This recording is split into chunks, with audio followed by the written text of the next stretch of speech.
quartier général de Benno Bokk Yakaar, donc la coalition au pouvoir. Et au fur et à mesure que le temps passe, évidemment, les espoirs s'amenuisent. Les militants espéraient au moins un deuxième tour. Là, les carottes sont cuites. C'est ce que disait un des militants tout à l'heure à son camarade. Les militants ont compris que c'était fini, qu'il fallait que c'était plié.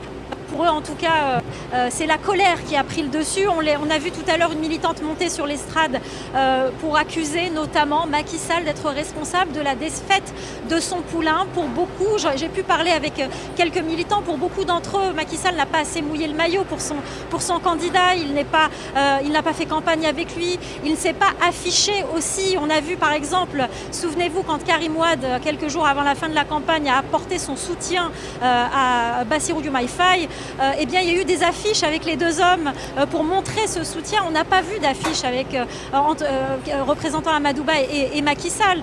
Donc beaucoup aussi reprochent le fait que Macky Sall n'ait pas mouillé le maillot.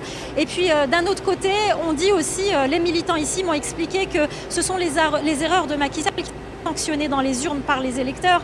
Beaucoup d'électeurs n'ont pas compris ce report, par exemple. Les Sénégalais, on l'a vu tout au long de cette couverture, sont très attachés aux valeurs démocratiques, aux institutions, et toutes ces péripéties, en fait, pour eux, ce sont les décisions de Macky Sall, et les électeurs ont sanctionné la majorité au pouvoir dans les urnes.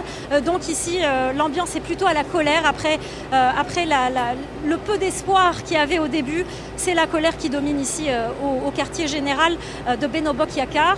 On attend toujours la prise de parole d'Amadouba. On l'attend depuis 11 h ce matin.